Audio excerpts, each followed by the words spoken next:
What's going on, everybody? What's going on, everybody? Welcome to the Fourth and Goal Sports Show.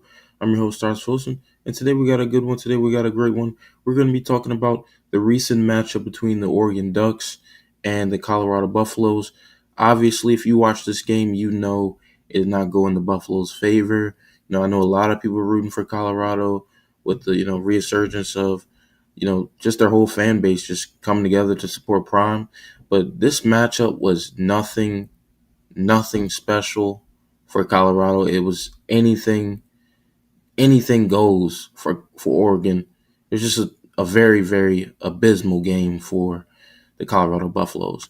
But before we get into it, please be sure to like, comment, share, subscribe, as well as follow on the Fourth and Goal Sports Instagram page. But without further ado, let's get into it. Now, right off the bat, I want to take the time to say this before we dive into it. This game was not going to be won by Colorado. A lot of people are taking this hype train to another level, and they're removing the logic. Colorado's they're a good football team. They got a lot of hype surrounding them. They got a great quarterback in Shador Sanders. They have a great coach in Coach Prime, and they're doing great things right now. But we need to slow down with the hype train. Colorado was not going to win this game by no chance. Oregon is on a different level. They're both in the Pac-12, but Oregon's on a different level. They've had the time to build up their program. Prime has come to Colorado, and it's going to take years to build that program up. So in no way did I expect them to win this game, and I had them losing this game, and I do have them losing to USC. But with that being said, did I expect them to play the way they did? No, I did not. I did not expect Colorado to come in there and only drop 6 points, one touchdown. I did not expect that. I really did. Um, I felt like Oregon played dominant, absolutely. Bo Nix played amazing, 100%. I liked Oregon's coach. I liked the speech he gave. He hyped up his team. A lot of people want to call him a hater. I don't see it. I think he did what he was supposed to do to get his team riled up. Rooted in substance, not flash. Rooted in substance. Today, we talk with our pads. You talk with your helmet, right? Every moment. The Cinderella story is over, man. Right? They're fighting for clicks, we're fighting for wins. There's a difference, right? There's a difference, right? This game ain't gonna be played in Hollywood, it's gonna be played on the grass, right? It's gonna be played on the grass. Let's go.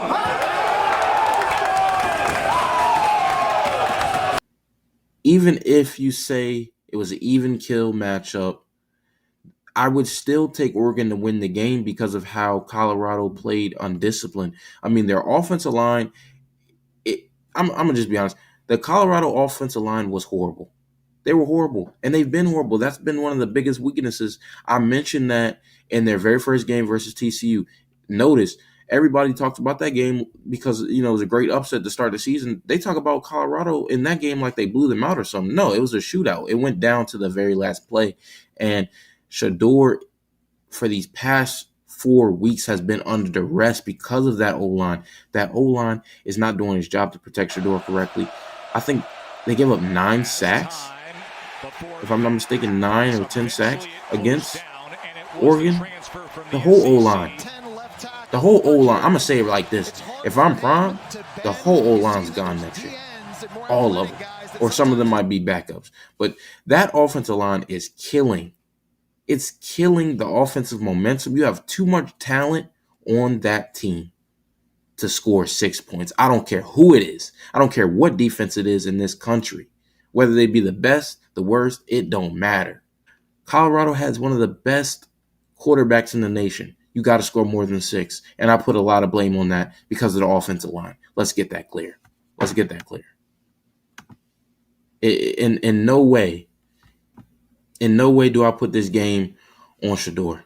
Shador was out there fighting. He was trying his hardest, but it's like no matter how great of a player you are, whether it be, a skill position, it doesn't matter how great of a player you are. You need O-line, you need D-line.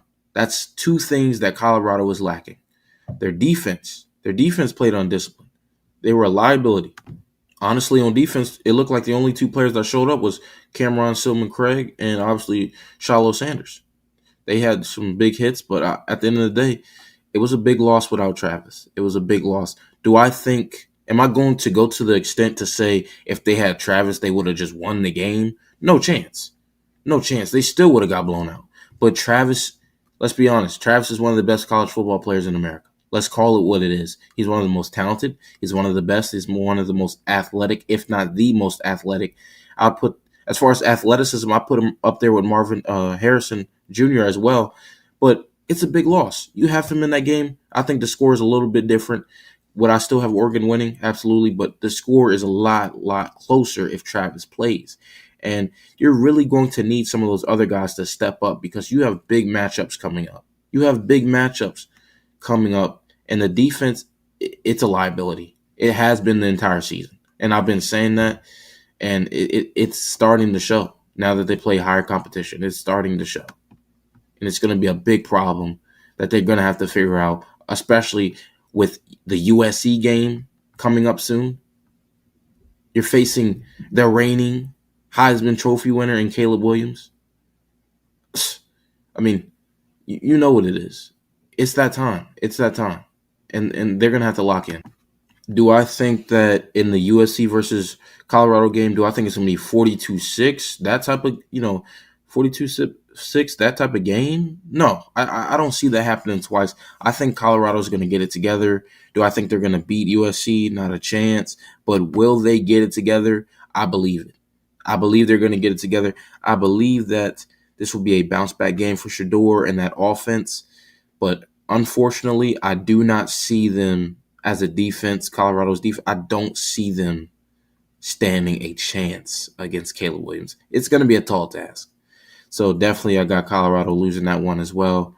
And, it's going to be a tough one. It's going to be a tough one. This matchup versus the Ducks, in no way did I see it going this bad.